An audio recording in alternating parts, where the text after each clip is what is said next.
Apa yang Tuhan rindukan, teguhkan malam hari ini, sebagaimana kalau Bapak Ibu Saudara mau melihat peneguhan Tuhan, ya lihat di pujian penyembahan yang saya naikkan.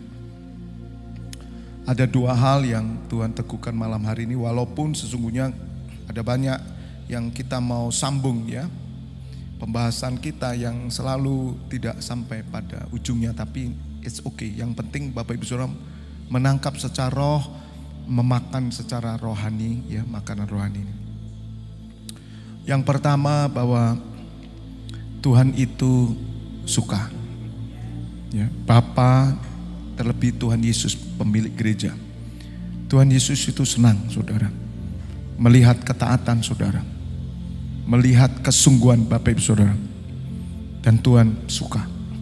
Ketika saya merasakan ini Bapak Ibu Saudara, saya langsung bersyukur dan diingatkan di Wahyu 3. Yang kedua, Tuhan itu katakan bersyukurlah selalu. Karena apa yang kita miliki ini itu dicari oleh banyak orang dan mereka tidak mendapat. Mungkin mereka punya uang, punya jabatan, nampak dari luar saja sepertinya mereka hidup penuh damai. Tapi berbeda dengan kita. Bahkan nabi-nabi itu mengejar apa yang kita punyai sekarang. Oleh karena itu bersyukur Bapak Ibu Saudara, bahwa kita bisa sampai hari ini. Kita bisa beribadah, terlebih secara kontekstual gereja yang saya gembalakan, kegerakan NCC Internasional. Tuhan itu menunjukkan kalau kita bisa beribadah di tempat ini saudara, itu sebetulnya mustahil. Terkadang kita terlalu jauh, tidak melihat sesuatu yang sudah Tuhan kerjakan dalam hidup kita. Keberadaan kita, khususnya JKI FLTF Church di lingkungan ini, kita bisa dengan mudah. Itu hanya kasih karunia Tuhan, Bapak Ibu Saudara. Saya bisa memakai tempat ini, impossible. Sebab tempat ini dipinjamkan bagi pekerjaan Tuhan. Jika bukan Tuhan yang menjamah seseorang, yang mempercayakan sejak 2014 saudara. Saya masuk 2014 ya. 2014 loh saudara. Kalau bukan Tuhan tidak mungkin. Maka itu saya bersyukur. Dan hari ini bagaimana kepercayaan itu semakin dinyatakan. Biasanya kita memakai tempat ini, kita akan perpanjangan notaris ya.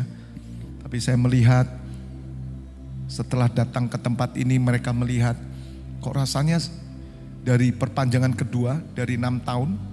6 tahun kita ke notaris untuk perjanjian, tambah 2 tahun, berarti 2014, 2020, tambah 2 tahun berapa?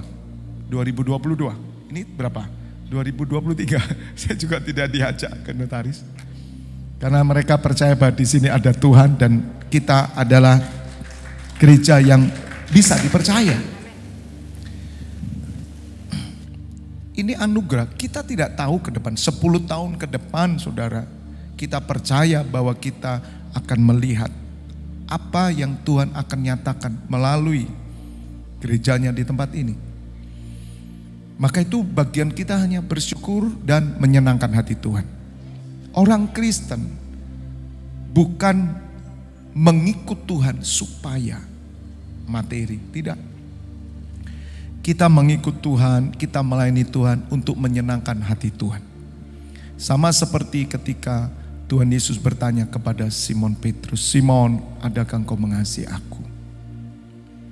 Ya Tuhan, aku mengasihi Engkau.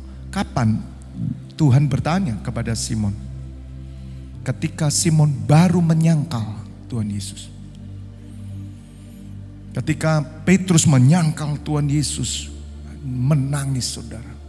Karena Tuhan Yesus melihat dari jauh. Ayam jantan berkokok 3 kali. Petrus sudah menyangkal sebelum ayam jantan berkokok 3 kali. Petrus menyangkal. Siapakah Petrus? Petrus yang orang yang mau membela Tuhan Yesus. Orang yang berujar, aku akan mati bagi Engkau Tuhan. Tapi Petrus terpengaruh oleh setan. Dan Petrus menyangkal. Petrus menyesal saudara. Kembalilah Petrus melakukan pekerjaannya sebagai nelayan. Karena Petrus nelayan, murid-murid Tuhan Yesus semuanya itu ikut Petrus. Petrus itu leader. Keras orangnya. Ya semua ikut menelayan saudara. Seperti yang mereka Tuhan Yesus sudah mati disalib, ya toh. Hilanglah harapan mereka.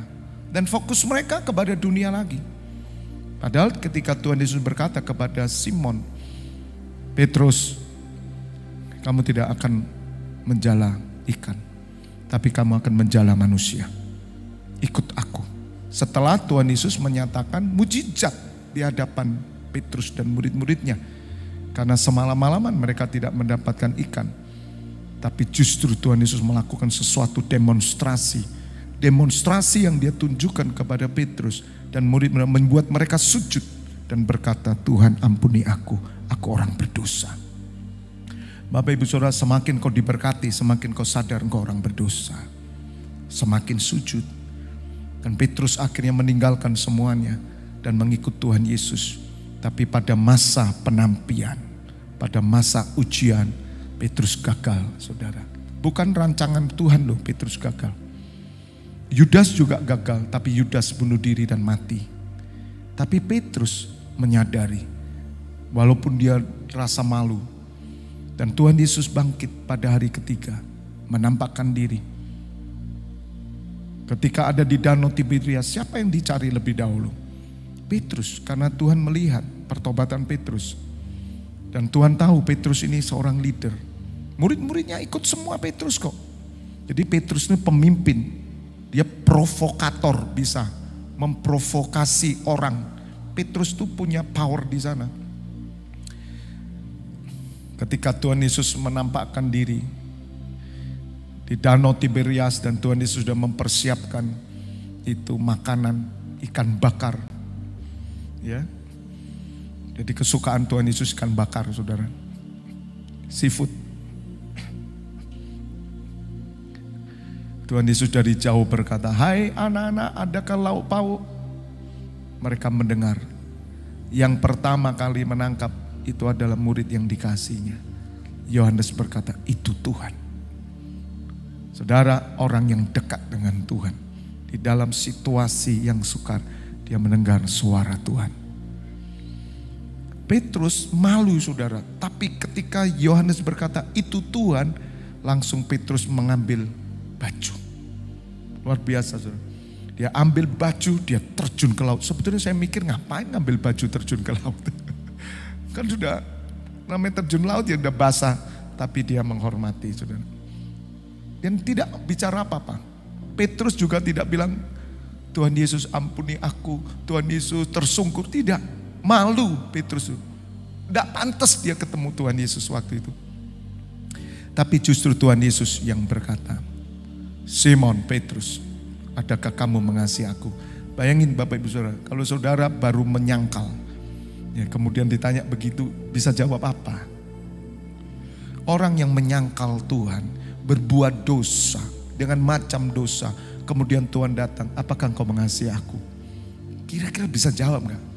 Petrus gak bisa, saudara. Malu saudara, baru nyangkal kok. Karena dia yang berteriak, jangan sekali-kali itu terjadi kepadamu guru. Dia akan berdiri di depan gurunya. Karena Tuhan Yesus akan menderita dan disalibkan. Petrus tidak mau. Ditegur oleh Tuhan Yesus. Petrus, iblis sedang menampi kamu. Setan kamu. Sebab kamu memikirkan apa yang dipikirkan manusia, bukan yang dipikirkan Allah. Ya saudara, dan Tuhan berkata, ingat Petrus, sebelum ayam jantan berkokok 3 kali, kamu menyangkal aku. Ya Petrus nangkapnya, pasti dia berkata, oh enggak mungkin. Ketika Tuhan sudah ditangkap, Petrus masih pakai pedang, ditebas itu yang namanya telinganya seorang prajurit, saudara. Tuhan Yesus berkata, sarungkan pedangmu. Sebab orang yang memakai pedang akan mati dengan pedang. Dan Tuhan Yesus berkata kepada semua prajurit, ini aku, tangkap aku. Begitu Tuhan Yesus ditangkap, semua murid-muridnya lari, saudara. Dan itu ketakutan mencekam. Dan akhirnya Tuhan Yesus dihajar, dipukul. Sebelum dimasukkan ke pembantaian, yaitu pencambukan yang sangat viral itu. Dan mulai ujian masuk. Murid-muridnya mengikuti Tuhan Yesus. Dan ada seorang wanita berkata, bukankah kamu muridnya dia? Oh tidak, aku tidak, bukan. Lihat saudara, itu Petrus ditanya, bukankah kamu muridnya juga? No, kamu salah orang. Itu bahasa saya. Menghindar dia. Dia cuma lihat dari jauh. Tuhan Yesus diapain? Orang ketiga tanya, loh ini muridnya? Enggak. Sampai akhirnya, benar aku tahu dia. Mungkin tahu membagi roti juga, 5 roti 2 ikan. Dia berkata, aku bersumpah, aku tidak kenal orang itu. Langsung ayam jantan berkokok 3 kali. Dan Tuhan Yesus menoleh, saudara. Nangis saudara, nangis Petrus. Ampun ya aku Tuhan. Dan akhirnya Tuhan Yesus mendatangi Petrus. Apakah kamu mengasihi aku? Petrus menjawab, Tuhan aku mengasihi engkau. Gembalakan dombaku. Petrus, apakah engkau mengasihi aku? Ya Tuhan, aku mengasihi engkau. Gembalakan dombaku. Ditanya 3 kali lagi. Saudara, ini kan aneh toh saudara. Orang udah pernah salah, ditanya 3 kali sepertinya ditegaskan gitu. Yang ketiga, Petrus, apakah engkau mengasihi aku? Memang dalam bahasa Ibraninya, bahasa itu dikatakan dalam bahasa yang terakhir agape. Jadi ada tingkatan. Yang pertama filio, seperti sahabat. Kemudian Tuhan mempertegas lagi dengan agape. Tapi oke lah, kita tidak perlu memakai bahasa lah. Bahasa Indonesia aja. Apakah engkau mengasihi aku? 3 kali. Petrus nangis saudara. Jawab Petrus apa? Tuhan, engkau mengetahui isi hatiku. Gembalakan dombaku. Maka Petrus komitmen untuk berkorban bagi Tuhan Yesus dan bagi Allah, Elohim. Dan dia tidak mau mati sama seperti Tuhan Yesus disalib, berdiri, dia minta dibalik. Karena dia tidak pantas. Bapak ibu saudara, apakah kita mengasihi Tuhan? Oke cukup ayatnya. Ini saya tunjukkan supaya mengingat menjelang puncak ini. Supaya kita mengerti. Menguji hati kita. Tuhan itu mengetahui hati kita. Maka itu saya diteguhkan di dalam Wahyu 3. Tolong buka Wahyu 3. Gunung Sinai 40 hari ini Bapak Ibu Saudara harus menguji diri saudara. Sebagaimana tadi sore, Tuhan datang tiba-tiba di baitnya. Di Maleakhi 3. Untuk apa Tuhan Yesus datang? Dia sebagai api dan sabun. Hari ini pemurnian dibersihkan saudara. Pembersihan itu artinya dipisahkan. Saudara dipisahkan emas dari tembaga, dari perak dan semua sampai murni emas itu dengan api. Dan baptisan api itu ini. Juga sama seperti penatu, sabun. Penatu itu kan tukang cuci. Sabun dipakai untuk apa? Membersihkan, melepaskan, memisahkan dari yang kotor. Terjadi pemisahan. Yang kotor tambah kotor. Yang bersih tambah bersih. Tidak bisa setengah kotor setengah bersih. Bapak Ibu Saudara harus mengerti ini. Yang tambah kotor tambah diberkati. Yang tambah bersih tambah susah. Itu terjadi. Anda pilih mana? Tambah bersih apa tambah kotor? Kalau saudara mencintai Tuhan Yesus, saudara siap. Yang terpenting adalah hidup berkenan. Itu lebih mulia dari segala berkat yang kita punya. Hati-hati keturunan kita. Hati-hati anak kita. Kalau saudara salah mengajar anakmu, engkau akan membawa anakmu ke neraka. Hati-hati saudara. Karena mereka melihat orang tuanya. Kemana orang tuanya? Apakah orang tuanya mengalami penampian enggak dengan Tuhan? Kekudusannya ada enggak? Kalau saudara tidak pernah menunjukkan kekudusan, maka saudara akan bertanggung jawab nyawa anak-anakmu dituntut dalam hidupmu.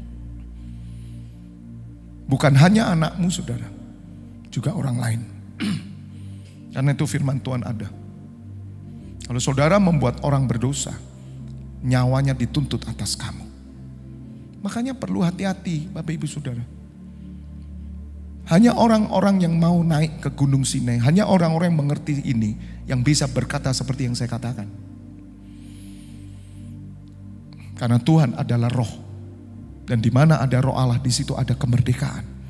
Kemerdekaan itu kekudusan. Hanya orang yang dikuduskan, orang itu merdeka. Selama saudara belum disucikan oleh darah Tuhan Yesus, engkau tidak pernah merdeka. Saya mengalami kemerdekaan sejati ketika saya tahu bahwa saya diampuni oleh penebusan Tuhan Yesus. Bukan karena pengampunan yang kata orang banyak, oh karena Tuhan mengampuni, dia maha pengampun. Saudara, bukan begitu. Memang Tuhan maha pengampun, tetapi saudara harus punya penebus. Kalau tidak, saudara yang harus bayar korbannya.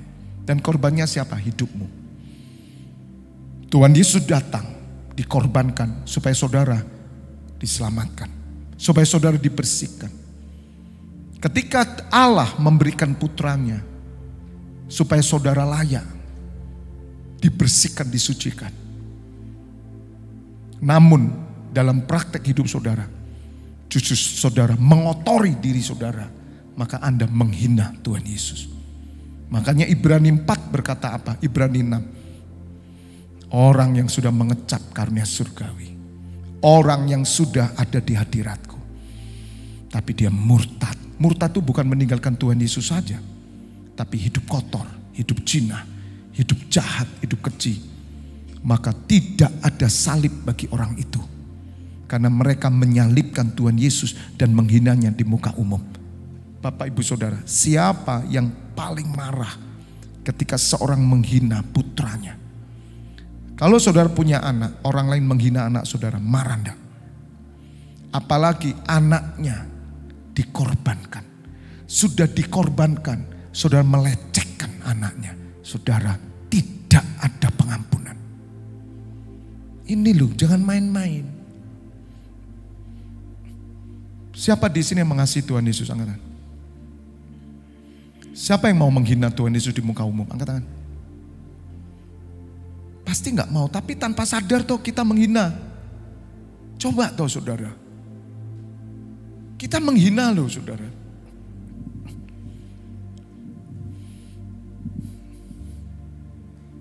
Tidak mungkin dibaharui sekali lagi. Jadi ketika saudara menghilangkan kasih karunia, tidak ada lagi anugerah dalam hidup saudara. Yang ada apa? Pertobatan. Tidak ada lagi saudara. Mau didoakan, mau dilepaskan, tidak bisa. Pertobatan. Sebab mereka menyalibkan lagi anak Allah. Makanya saya katakan kemarin, kalau nanti Gunung Sinai 40 hari Jumat kita selesai, Anda tidak berubah. Hari ini dan selamanya. Kamu tidak bisa berubah. pegangan omongan saya. Tapi kalau engkau mengambil keputusan, Jumat pengurapan. Pengurapan yang saya lakukan itu keputusan hidup bagi Tuhan. Hatimu mengarah kemana itu? Berubah. Bagaimana Bapak tahu hati saya mengarah kemana? Lihat hidupmu dikuasai siapa sekarang. Itu hatimu. Di mana hartamu, di situ hatimu. Hidupmu dikuasai siapa sekarang?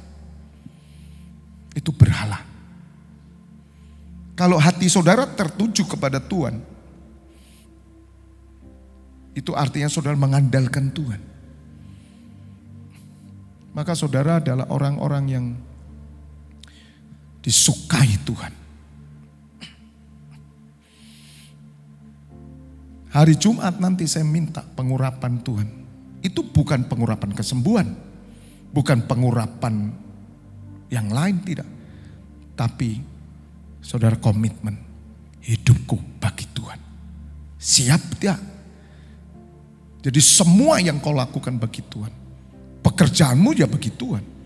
Karena pekerjaan itu yang mendorong saudara mengarahkan hati kepada Tuhan. Arah hidupmu ada kepada Tuhan. Arah hidupmu pada gereja dan pelayanan. Ukurannya di sana. Tidak ada ukuran lain. Yang diukur 3, Wahyu 11 ayat 1. Bait Allah, mesbah, dan orang yang beribadah. Itu ukuran saudara. Apakah pekerjaanmu mengganggu mesbah Tuhan enggak? Apakah pekerjaanmu mengganggu ibadah enggak? Apakah pekerjaanmu mengganggu bait Allah enggak? Keimaman saudara, mengganggu Pak. Keluar. Putuskan, berdoa, minta sama Tuhan. Kalau kita percaya Tuhan pembuat mujizat, maka kita percaya Dia sanggup mengadakan apa yang tidak ada menjadi ada. Ini ukurannya. Saya pakai patokan keluarga saya ukuran ini. Saya bodoh amat dengan keluarga lain, saya bilang. Mati sendiri-sendiri kok saudara. Saya pakai patokan Yosua. Yosua berkata, bangsa Israel itu kan udah wablek sekali ya saudara. Tegar tengkuk. Yosua berkata, silakan pilih. Ini pemimpin dong. Silakan pilih. Kalian mau beribadah kepada siapa? Pilih sendiri. Tapi aku dan seisi rumahku akan beribadah kepada Allah. Abraham, Ishak dan Yakub. Keputusan. Kalau saudara tidak ngambil keputusan, tidak bisa. Aku nggak minta makan sama keluarga lain kok. Aku nggak minta utang sama keluarga lain kok. Hubungan apa dengan keluarga lain saya? Kamu nggak bisa ngatur keluarga saya. Keluarga saya hanya diatur oleh Tuhan Yesus dan Allah Bapa, dan aku mau melakukan ketetapannya. Titik. Harus prinsip. Kalau saudara tidak punya prinsip-prinsip gitu, kamu bertanggung jawab atas nyawa keluargamu semua. Katakan amin. Yosua memimpin 3 juta, nggak pakai gitu. Brodol Yosua. Tahu brodol? Tahu. Brodol. Terjemahono Bu Sukarti. Terjemahin dong. Kalau saya ngomong brodol, ibu kan orang Jawa, ngomong dong. Brodol itu apa? Ambrol. Yosua enggak kuat loh saudara. Tapi dia punya ketetapan. Aku dan seisi rumahku. Ukuran saudara di situ. Bisnis saudara ukurannya di sana. Coba Wahyu 11 ayat 1 dulu. Kemudian diberikanlah kepadaku sebatang bulu seperti tongkat pengukur, rupanya dengan kata-kata yang berikut. Bangunlah dan ukurlah. Apa yang diukur oleh Allah? Bait suci. Siapa bait suci ini? Bait suci apa? Nih gerejanya. Selama usaha kita, bisnis kita, pekerjaan kita tidak mengganggu kegiatan bait suci, tidak mengganggu mesbah. Saudara tahu mesbah? Mesbah itu persembahan, dupa yang harum, pujian penyembahan. Dan yang ibadah itu diukur sama Tuhan. Orangnya yang diukur juga. Kalau ini tidak punya ukuran ini, saudara nggak punya ukuran perkenanan. Kekudusan itu pemisahan. Bangsa Israel dikuduskan, dipisahkan dari dunia, beribadah kepadaku di padang gurun. Dan engkau akan mengetahui bahwa aku menyertai engkau ketika umatku beribadah di padang gurun. Tujuan Tuhan membuat orang Israel keluar dari Mesir untuk ibadah. Jadi Bapak Ibu harus punya ukuran ini. Supaya kita hidup bisa menyenangkan Tuhan dan mengarahkan hati kita kepada Tuhan. Bukan menjadi pendeta. Bukan. Pendeta itu jabatan. Di tempat ini kita imam. Ada perjanjian imam Lewi sama Tuhan. Maleakhi 3 tadi sore saya sudah katakan, bagi imam Lewi Tuhan akan membersihkan imam Lewi. Imam Lewi itu imam yang bertanggung jawab atas bait Allah. Makanya berkat imam Lewi itu hanya pada Tuhan. Pusakanya imam itu Tuhan, bukan dunia. Mungkin saudara tidak dapat apa-apa karena ukuranmu sudah harus ukuran surga. Yang kau dapat sedikit, tapi nanti one day ketika Tuhan Yesus datang, Tuhan berjanji, engkau murid-muridku ini akan mendapatkan beberapa kali lipat upahmu di surga. Besar.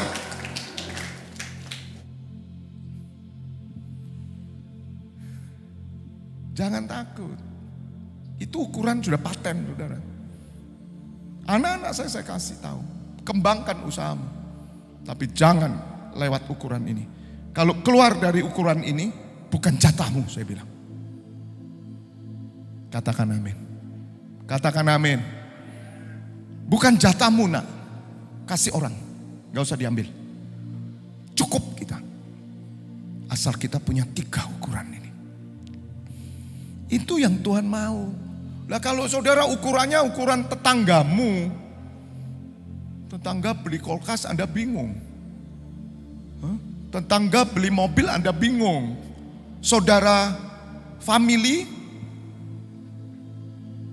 beli sepeda motor baru bingung saudara. Dan kemudian saudara pun diukur oleh mereka. Kasihan dia, saudara kita itu doa terus tiap hari. Sepeda motor gak punya. Kasih tahu mau bikin pabrik saya. Pabrik apa? Sepeda motor. Merek apa? Doa. Nanti beli ya. Gak usah bingung, kenapa saudara kemudian risau? Karena saudara tidak pernah punya ukuran surga. Ukuranmu hanya matre dunia. Itu yang saya bongkar saudara. Tidak ada satupun, cari pengajaran yang mengajarkan ini. Kalau ada itu satu perguruan sama saya. Amin. Itu satu Hoping Sianghu. Hoping Sianghu. Apa Hoping Sianghu itu? Satu perguruan ya, Hoping Sianghu itu. Teman akrab, Hoping Sianghu. Itu bahasa Mandarin.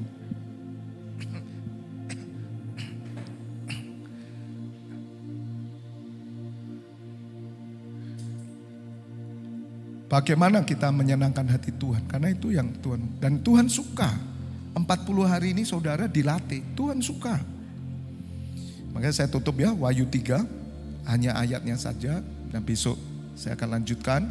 Besok itu jam 5, jam 3. Jam 5 sore kita mulai ya. Jangan lupa dan jangan alasan tiba-tiba datang jam 7, sudah selesai ya. Kamu pasti tak... Kamu terlalu kaya kamu itu. Udah selesai ya Pak ya.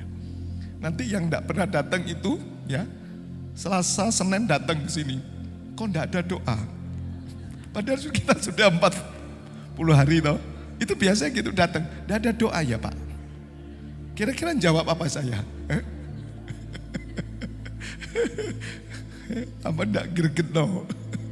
Kita sudah selesai.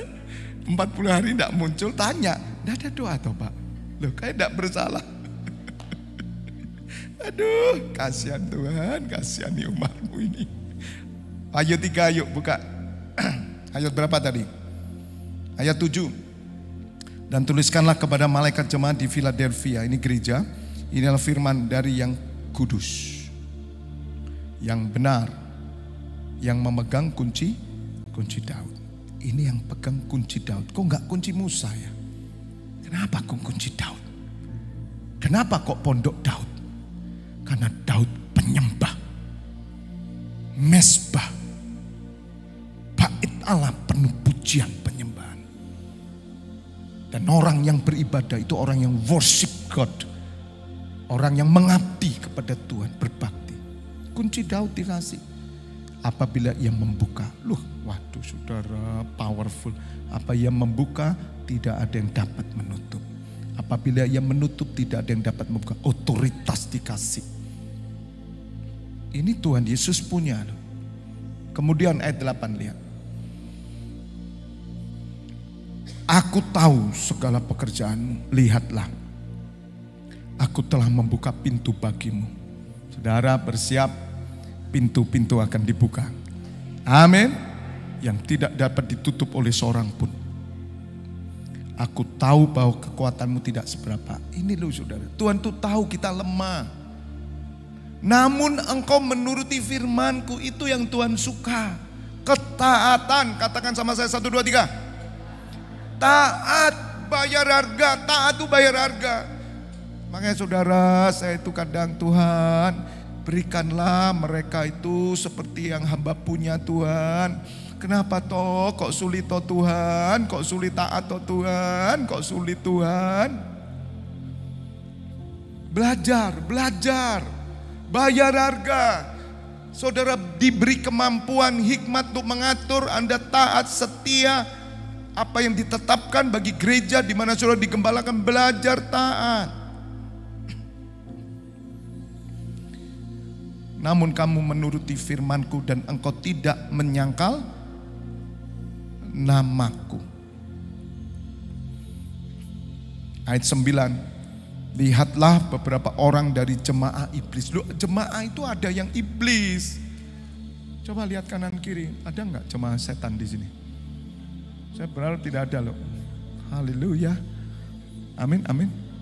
Amin. Loh, ada jemaah iblis. Jemaah iblis ditaruh, dititipkan di gereja. Beberapa orang loh, beberapa orang. Makanya Tuhan Yesus suka di sini. Di sini itu kumpulan kecil. Saya tahu semua saudara bukan iblis. Saudara adalah anak-anak Allah. Karena saudara sama saya. Yang tidak sama saya itu loh. Yang saya tidak tahu. Jemaahnya iblis lah. Yaitu mereka yang menyebut dirinya orang Yahudi. Tetapi yang sebenarnya tidak demikian, melainkan berdusta. Akan kuserahkan kepadamu. Bahkan jemaat iblis diserahkan kepada kita. Sesungguhnya aku akan menyuruh mereka datang dan tersungkur di depan kakimu, di depan kaki kita loh, dan mengaku bahwa aku mengasihi engkau. Tuhan Yesus berkata, aku akan kirim jemaah setan. Artinya apa? Jemaat-jemaat yang dikuasai oleh setan nanti akan datang. Persiapkan 10 tahun ke depan. Ada orang-orang yang datang ke sini. Bukan hanya simpatisan, tidak. Tapi mereka tersungkur. Mereka menyerahkan hidup bagi Tuhan. Dipakai menjadi imam-imam Tuhan. Mereka tersungkur dan mereka berkata, gereja ini dikasih Tuhan Yesus. Katakan amin. Itu yang Tuhan katakan. Ayat 10. Karena engkau menuruti firman-Ku untuk tekun menantikan aku, maka aku pun akan melindungi engkau. Siapa yang melindungi kita? Siapa? Tuhan Yesus. Siapa yang Tuhan Yesus lindungi? Orang yang tidak menghina Dia di muka umum. Siapa yang pernah menghina Tuhan di muka umum? Lihat saudara. Anda pakai kalung salib, tapi Anda menyangkal Tuhan di muka umum. Banyak orang Kristen. Lihat saudara. Hati-hati saya bilang. Tuhan Yesus itu tidak bisa dibohongi pokoknya. Tapi Tuhan akan melindungi orang-orang yang setia. Pada hari pencobaan yang akan datang atas seluruh dunia. Untuk mencobai mereka yang diam di bumi. Akan terjadi pencobaan seluruh dunia saudara. Tapi Tuhan Yesus melindungi. Ayat 11. Aku datang segera. Peganglah apa yang ada padamu, supaya tidak seorang pun mengambil mahkotamu. Boleh mahkota keluarga saudara diambil orang lain. Punya prinsip, punya ukuran surga. Kalau saudara tidak diambil mahkotamu, mahkota keluarga diambil orang lain. Kalau saudara tidak berdiri dengan kokoh dan teguh. Ayat 12, barang siapa menang, ia akan kujadikan apa saudara? Sokokuru di dalam mana? Bait suci Allahku nanti. Bait suci Allahku. Ini surat Wahyu loh saudara. Tuhan Yesus berbicara setelah kematian dan kebangkitan loh. Bukan menjadi manusia loh dia bicara. Dia berkata Bapaknya itu siapa? Allahnya. Bapaknya saudara. Dan dia tidak akan keluar lagi dari situ. Dan padanya akan kutuliskan nama Allahku dan nama kota Allahku. Bisa mengerti? Yaitu siapa? Yerusalem baru. Yang turun dari surga. Ini pengantin. Makanya lagu saya itu saya mau revisi itu. Ya saya tapi mengambil apa yang dikatakan Paulus bahwa aku mempertunangkan kamu gitu loh. Tapi secara roh itu. Tapi sesungguhnya pengantin yang sesungguhnya Yerusalem baru itu. Yang turun dari surga, dari Allahku dan apa? Namaku, namanya siapa? Nama Tuhan Yesus yang baru.